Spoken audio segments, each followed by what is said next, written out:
Hey everyone, what's going on? It's Am I Missing Something? It's Matt. And it's Zach. Don't mind me, I'm a little bit under the weather. However, we are all... Give yourself more credit. Nah, my voice sucks right now, I know it.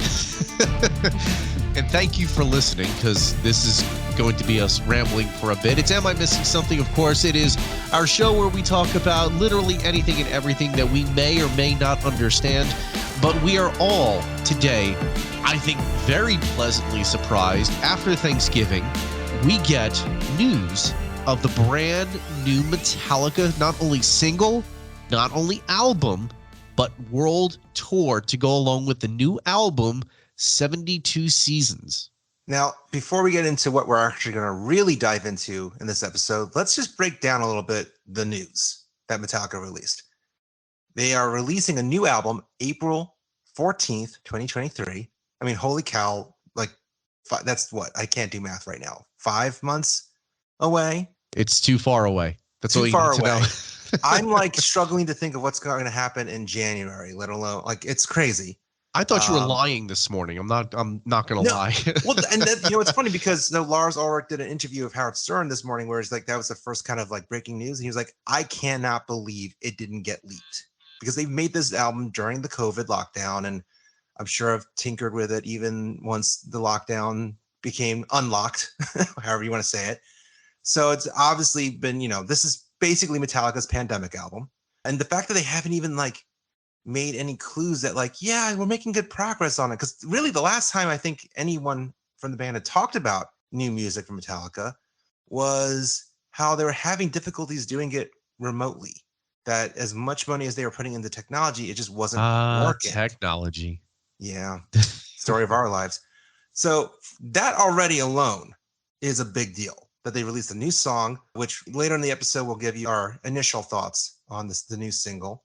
But then, as if that wasn't crazy enough, they announced tour dates for not only 2023, but 2024. And as if that wasn't crazy enough, it gets even crazier.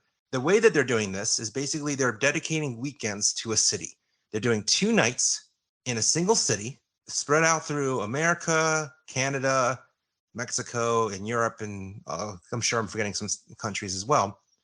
And each night is going to be a different set list and different openers. And if that wasn't crazy enough, Matt, can you believe the openers? I mean, first let's get out the obvious ones. 500 Death Punch, Ice Nine Kills, which is kind of surprising in itself. Mammoth, WVH, Wolfgang Van Halen. But then the real kicker is Pantera. Holy cow. In my mind, for us here in New Jersey, there's only one date. It's August 4th. Yes. August 4th. In fact, before everyone goes crazy, yes, December 2nd is when the 2-night sale goes on where you can only buy tickets for both nights. January is when you can buy single day tickets. So if you're like me, you're going to probably wait until January because holy cow. I know Matt and I have gone into great detail about how we have mixed feelings about this quote unquote Pantera reunion, which I recommend you listen to that episode of Am I Missing Something on any streaming platform you can imagine. But holy cow, Metallica, the music of Pantera, one night, that's insane. In 2023. Yeah, and 2024, depending on where you live. Yeah. With all this going on, we're basically, I'd say, Matt, you and I spent a good full hour just going, holy cow, trying to get our grips as to what's going on. And then as we were processing all this cool news, it kind of dawned on us on a conversation you and I have had for a while, or a question that you and I have had posed to each other, that we decided, you know what, now's the time to just pull the trigger and let's discuss this. Who among the rising bands in not just metal, but hell, let's just throw in rock in there, who will be the next Metallica? Or even more specifically, where in the heck is the next Metallica? If you look at the landscape, there's a lot of bands that are claiming to be the second in line, or they're claiming to be the close successor to Metallica. But is there really any band that is even coming close to succeeding Metallica, or coming close to even reaching nearly as much success as Metallica has? And I hate this comparison I've always have. I always will. Because what you're going to expect, and I'm going to use another band that we've done an Am I Missing Something on in just a minute as another example. But I remember back in college when Trivium released the Ascendancy album that everybody was like, oh my God, here they are. This is the next Metallica. And then, yeah, that comparison went away the moment they released the next album. The Crusade.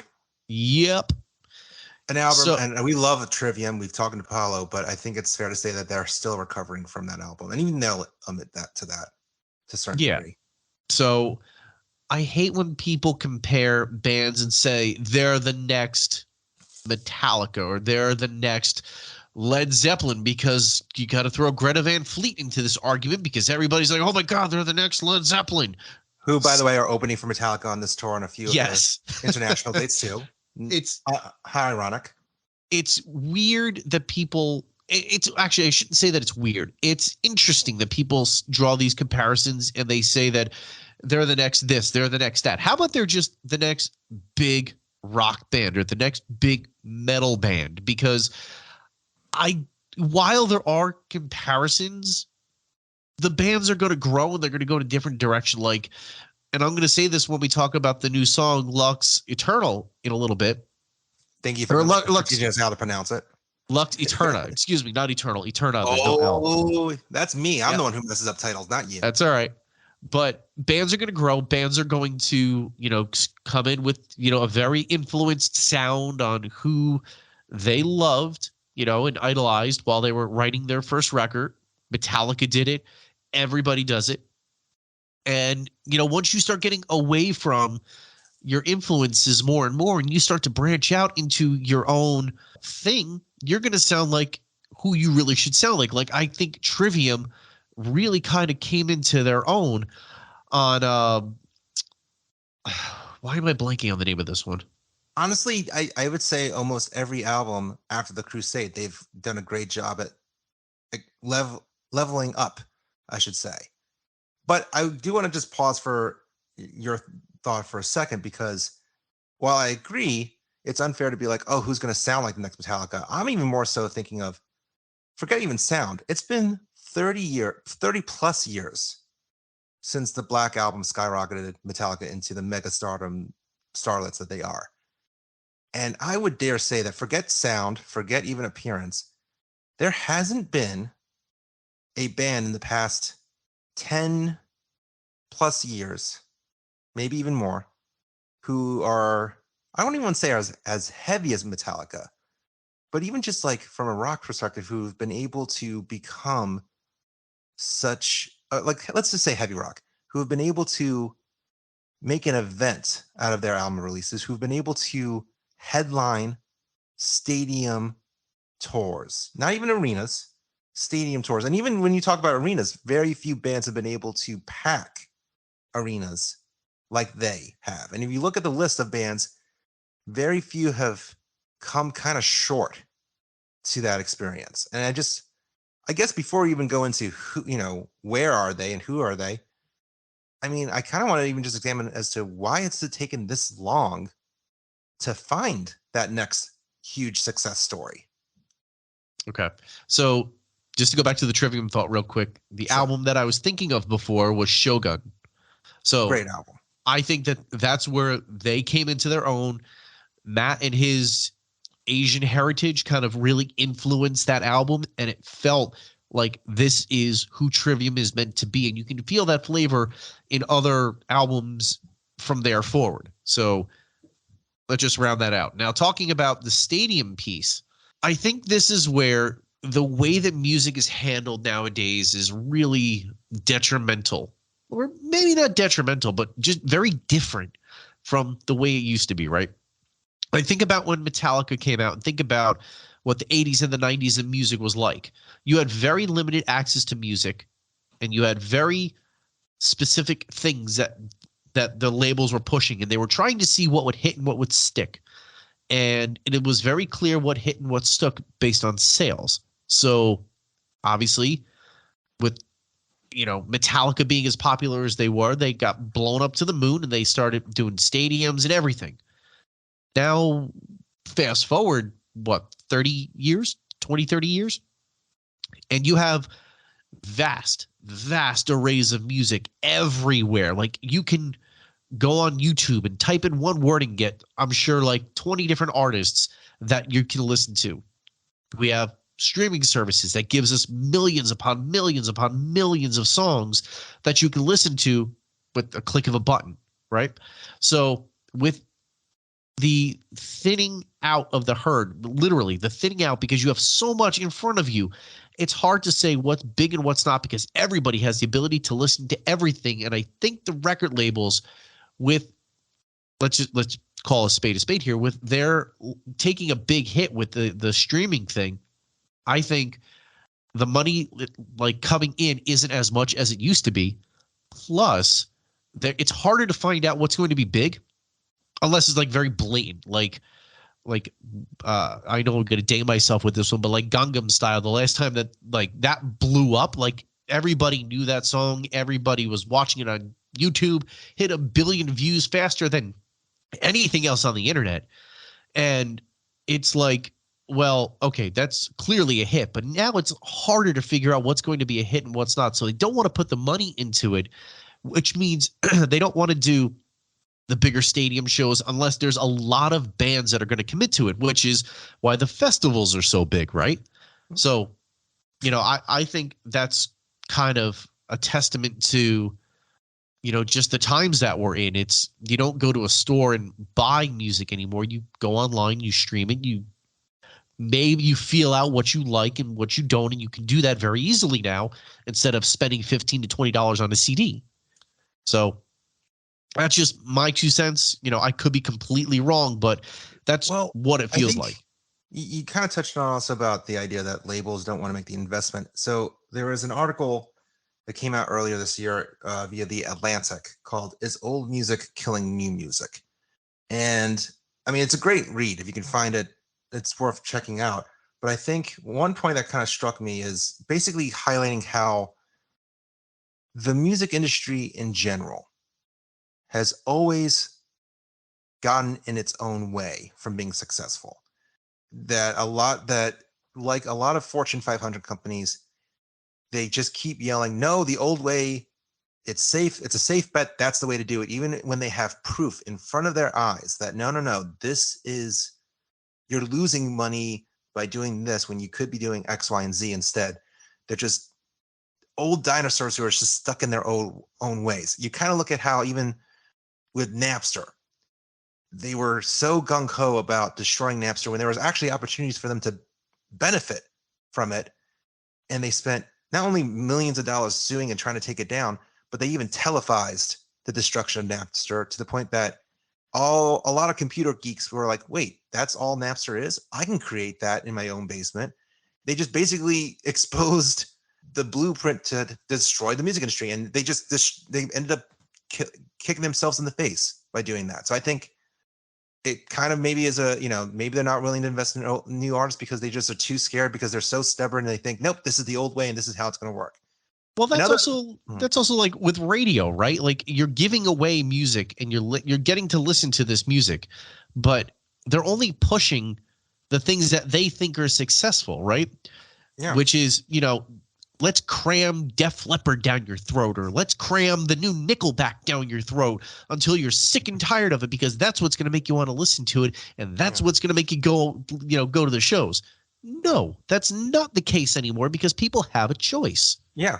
I would also say, going to the idea of the current environment, so there was a really great interview that Billboard did with Cliff and Pete, who own Q Prime Management. It's the management company of Metallica, as well as a bunch of other really great artists.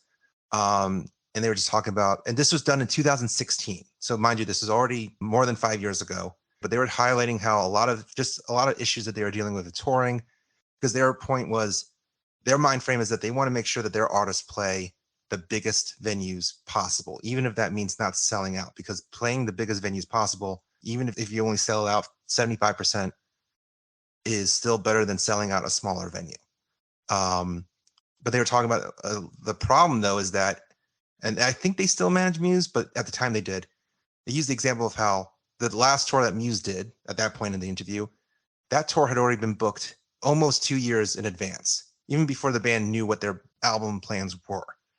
And the problem is that not only do you have arenas that are booking sports, family entertainment shows, but then you also have, unlike 20, 30 years ago, the global icons still around. You still got Paul McCartney, Bruce Springsteen. Hell, you even still have Metallica touring and successfully playing these big arenas, and probably for multiple nights instead of going to Boise, Idaho, or going to the secondary third markets. I mean, if you even look at Metallica's tour itinerary now, it's all major markets spread out. They don't need to go to the secondary markets, and it's really kind of hurting the newer bands who kind of need those bigger markets, but aren't really ready to play the secondary markets, or even vice versa. And that was 6 years ago. Let's fast forward to now.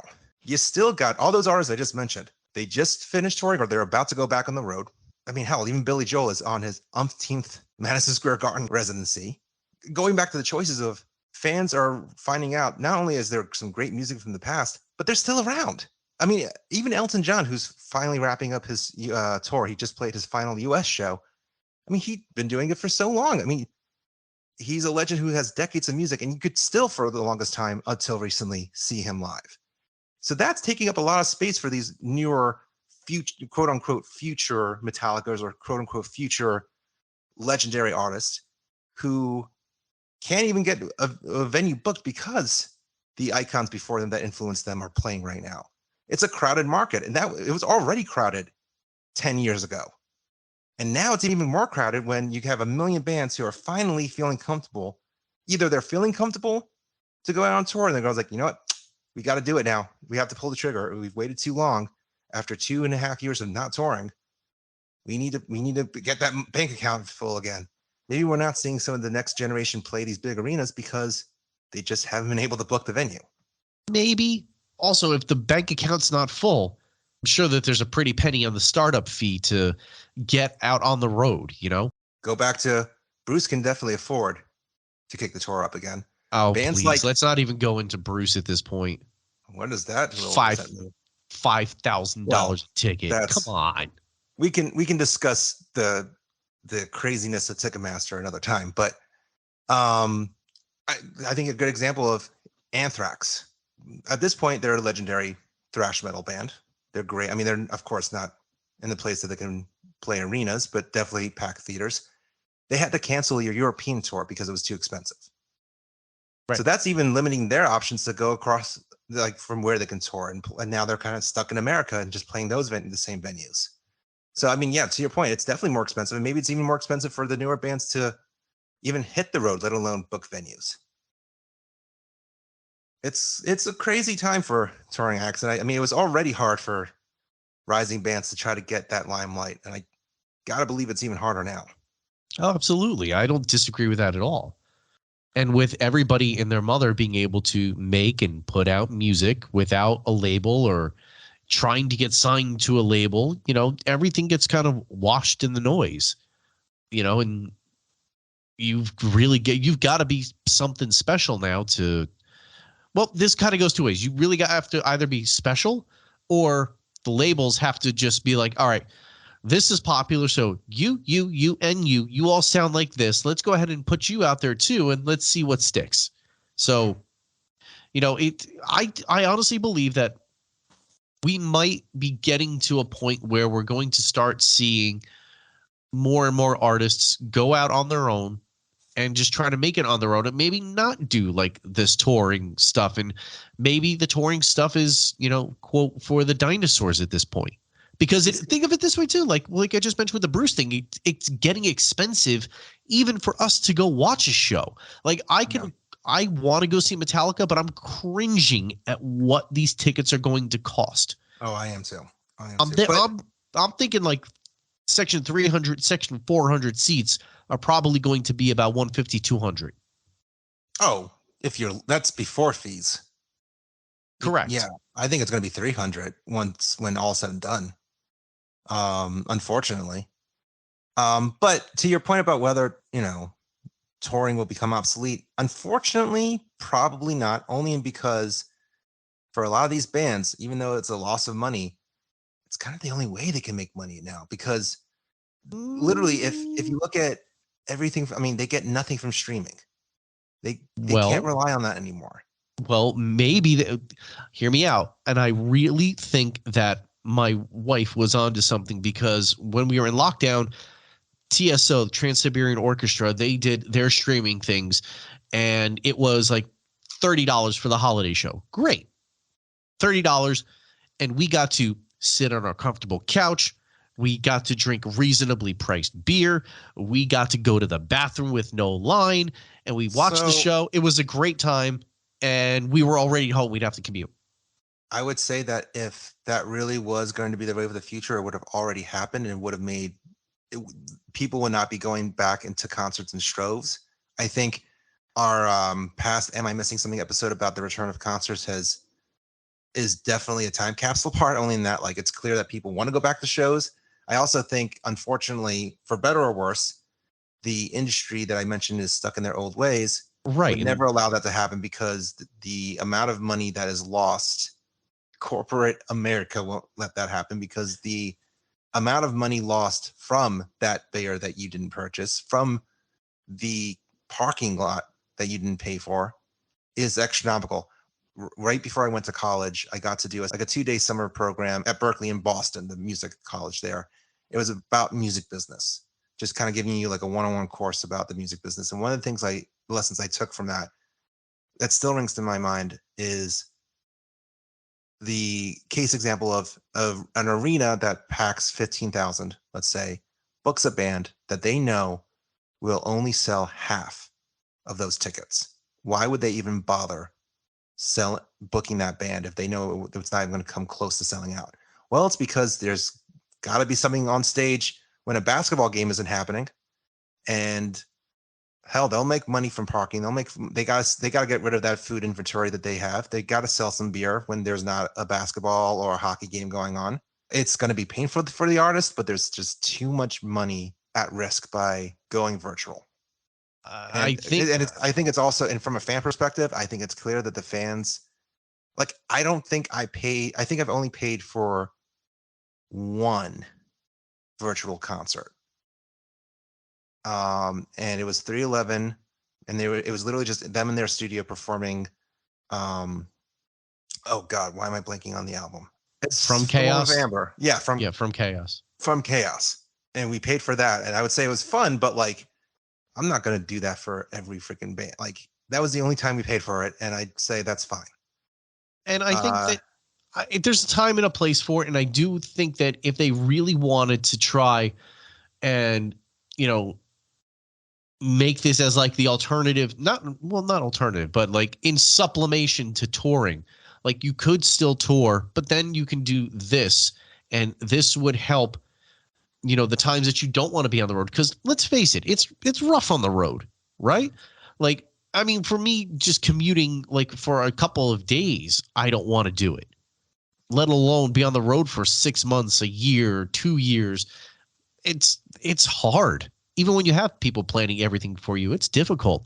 So if you could, maybe in a future world where old music business meets new music business, you could have a band tour for 6 months and then do 6 months of streaming shows, do maybe some special things with the stream, and then go back maybe on the road for a little bit longer and then call it.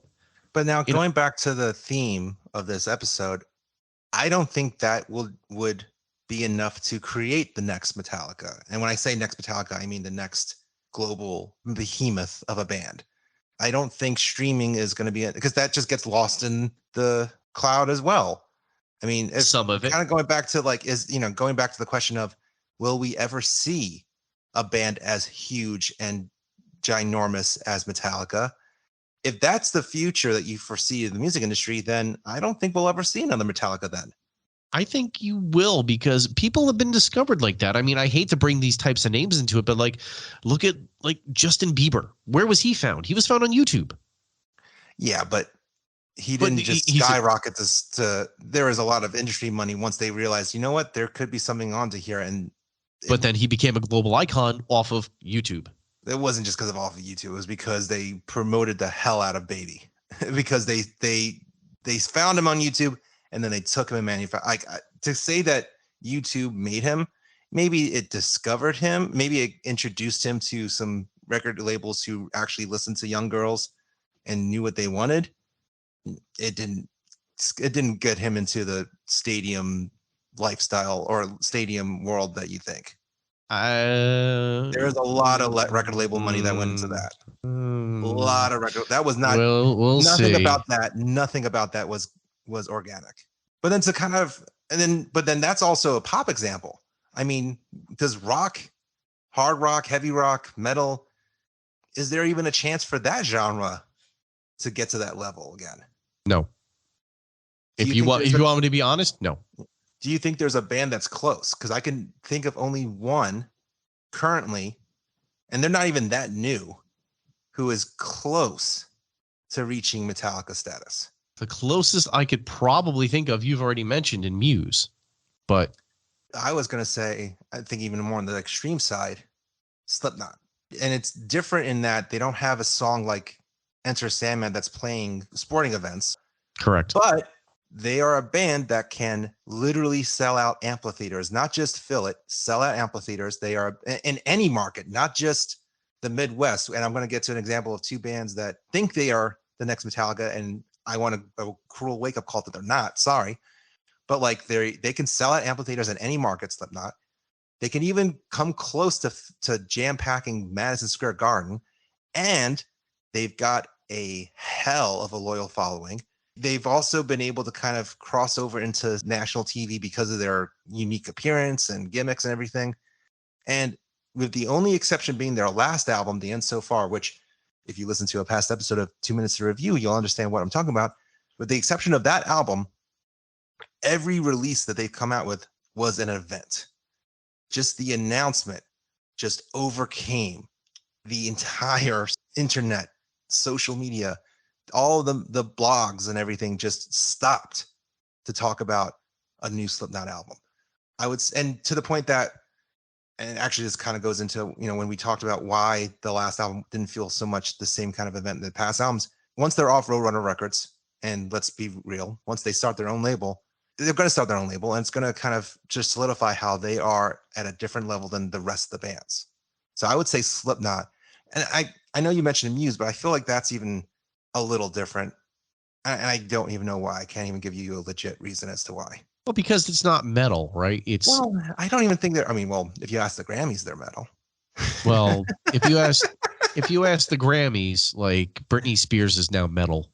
Like, well, that was a brutal cover of Tiny Dancer that she really. But I think that I honestly believe that we're in a space where unless you are something really, really, really different and really special and everything falls just right, we have so much saturation that nothing is going to come out. Like there are plenty of really quality bands that are never going to get the chance to headline like anything bigger than a small theater, right?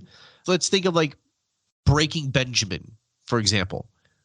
I think out of all of the post-grunge bands, in air quotes, that are out there, Breaking Benjamin got lumped in there where they are way more talented than anybody else who is in that category.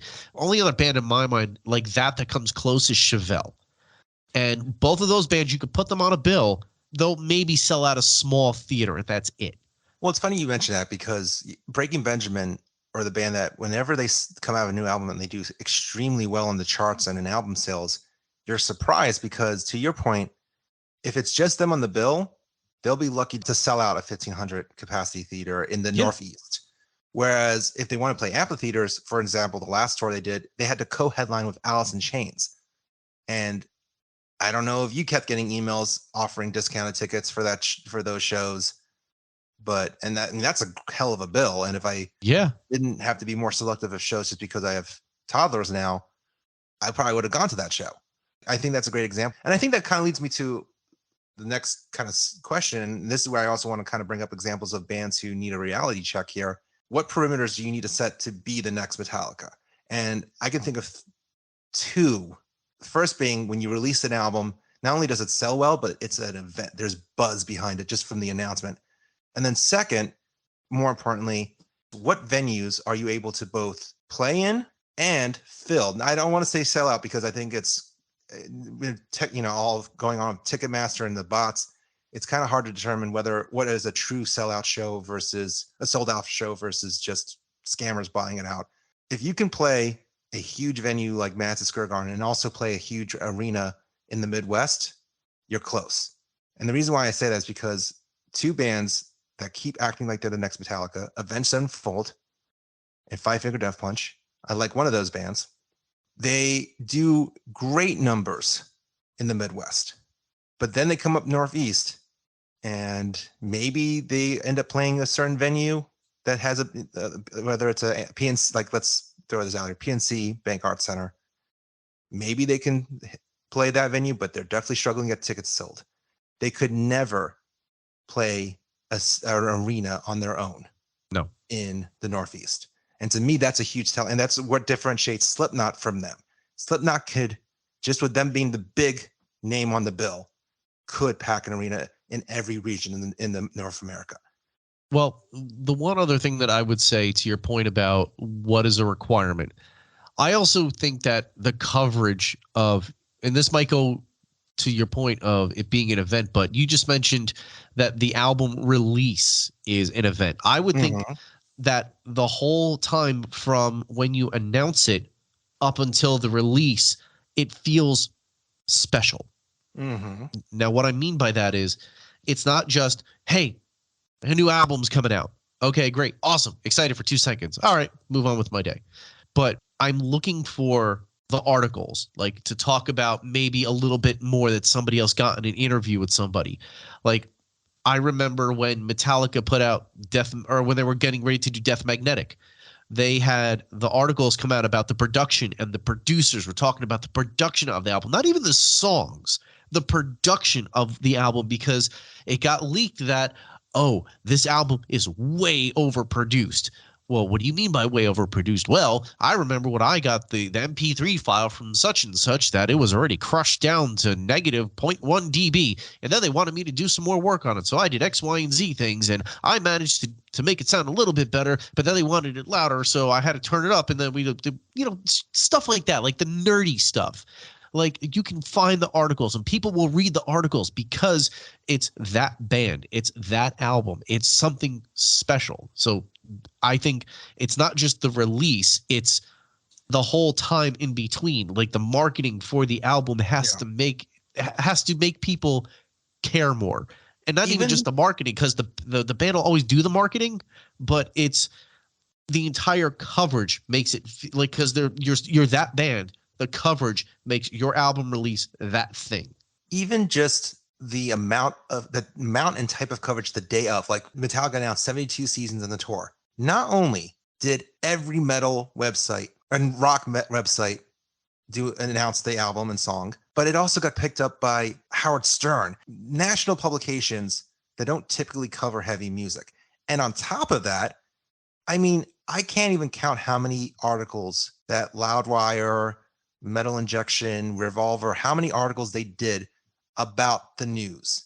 And it was different types of articles. It was first the initial announcement, then all right, here's our initial thoughts on the single. All right, here are the 5 things we love about the single. Here's news about the tour. Here's a here's the fans' reactions. Here's exactly the fans' reactions. Here's what the artists are saying. Like, literally dozens of articles from a single website surrounded about the announcement. That is huge buzz. And I would argue that bands like Slipknot and Tool have that kind of buzz. I'm going to say a statement that's going to probably piss off some fans. But Matt, did you know that Five Finger Death Punch released an album this year? Because guess what I forgot? I'm going to go with 2 words. And if their fans are listening, they're not going to like it. But who cares? Matt, I'll give you $5 if you can tell me the name of that album that they released this summer. And I'll give you another $5 if you can tell me what month it came out. Well, you said the summer. So I'm going to say June. And what's the title? Without looking it up. What's the title? Is it the one with the infinity symbol?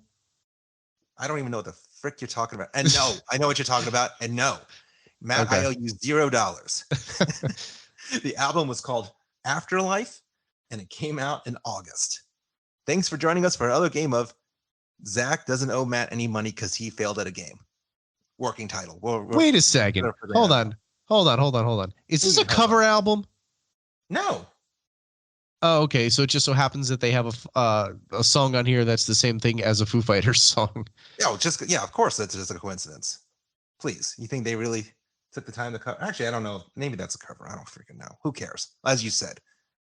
But that's the thing. Like, literally, for a band that's supposed to be a band who literally has claimed that they are the number 2 biggest metal band in the world right now, only behind Metallica. That's a BS claim. I'm sorry. I don't care how many quote unquote number 1 radio singles you have, quote unquote, how many streams you have. Clearly that's not was a botch, or I don't know. Like, cool, you sold 1 million tickets, but in what markets? Is it all over the world? Granted, this has been either 10 or 11 years ago, and I know a lot can change in that time period in regards to the band's popularity. But I still vividly remember the Trespass America tour. That Five Finger Death Punch was the big headliner band of this festival, and it had Killswitch Engage, Trivium, God Forbid, Pop Evil. There's another band I'm forgetting, I'm sure.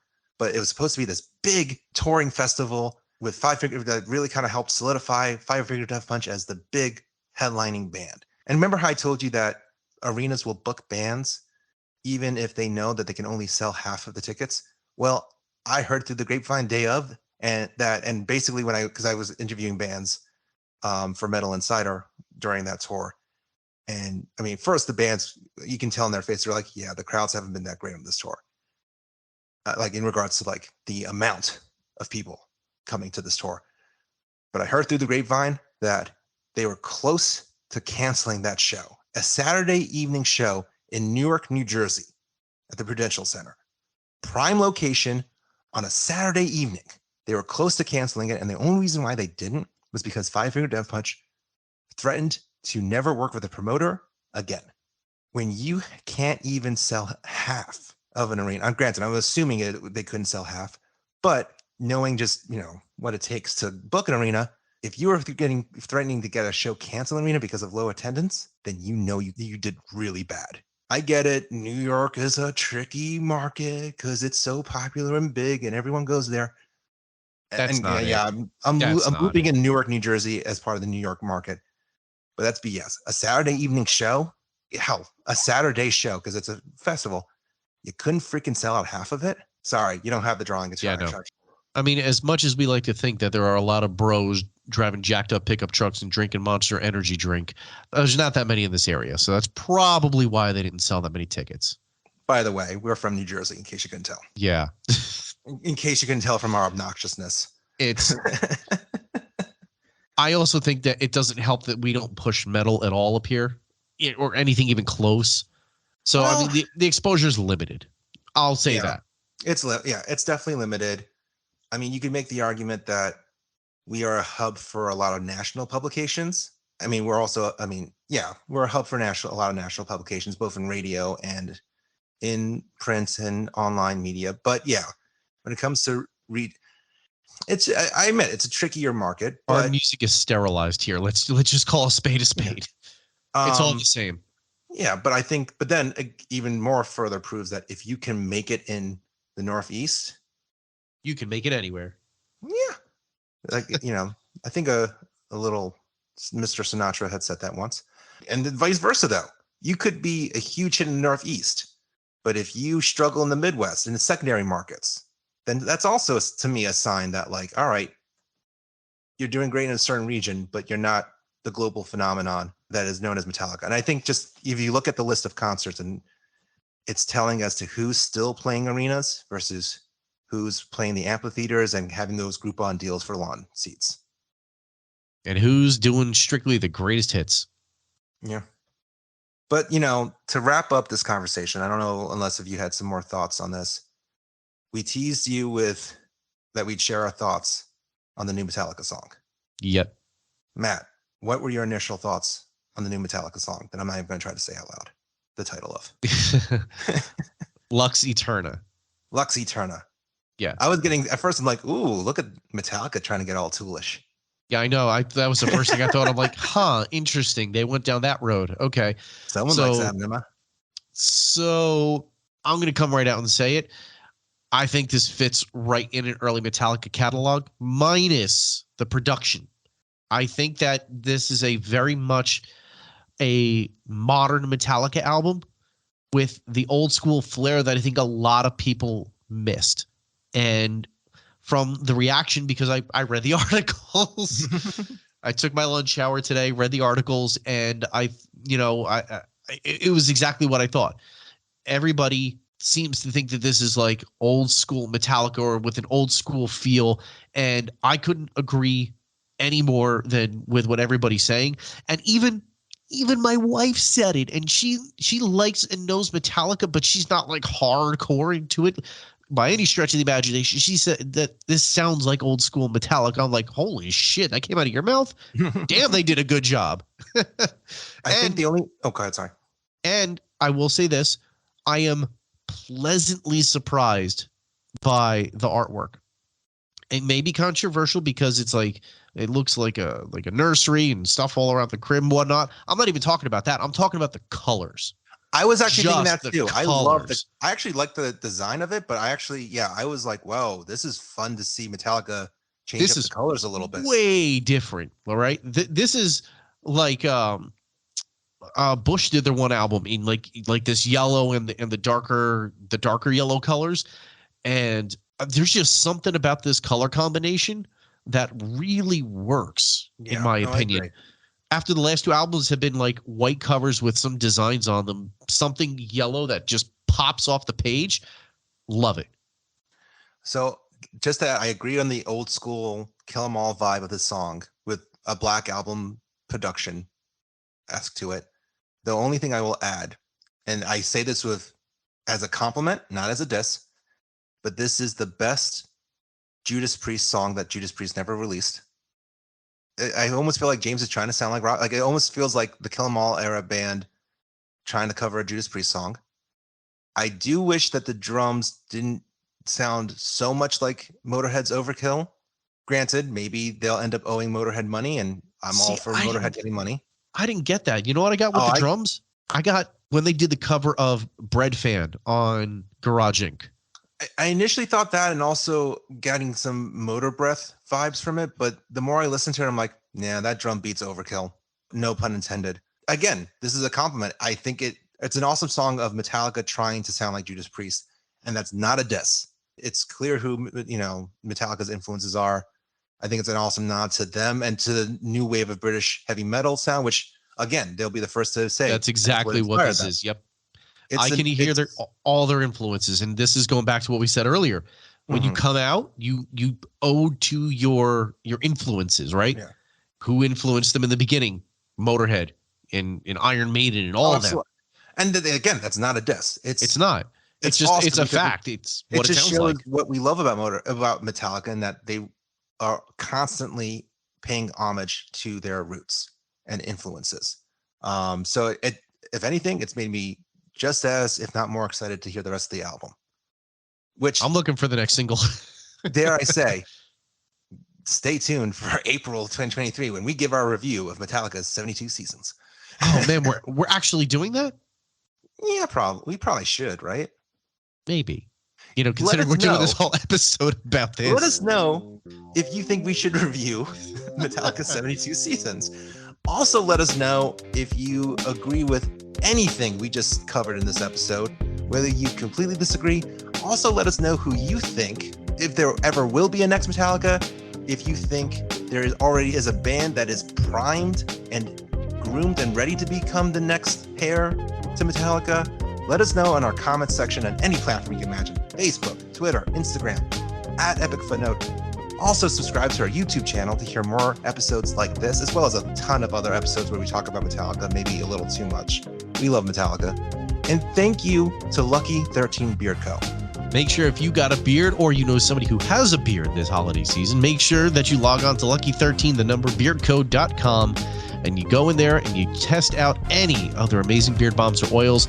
They even have one that we've collaborated with them on. It is the Lemmy. Everything that Lemmy was a part of, speaking of Metallica and influences, Lemmy influenced everybody, and he influenced this smell. Bourbon, tobacco, cola, leather, everything Lemmy was about is in one bottle. It smells incredible. It's going to make you feel epic, and you're going to get 10% off. So make sure you throw it in your cart along with anything else and use the code EFP10 at checkout. That is EFP10, Lucky 13, the number beardco.com. Make an amazing holiday gift. Dare I say, a little Lemmy beard oil. You know what would make a really great holiday gift? An Epic Footnote t-shirt, an Epic Footnote hat, maybe even an Epic Footnote sticker. I wish that, there was a place that you can buy all that. Oh, wait, there is. That's right. We just launched a web store where you can buy some really cool Epic Footnote merch. Go to our Linktree website, linktr.ee/Epic Footnote.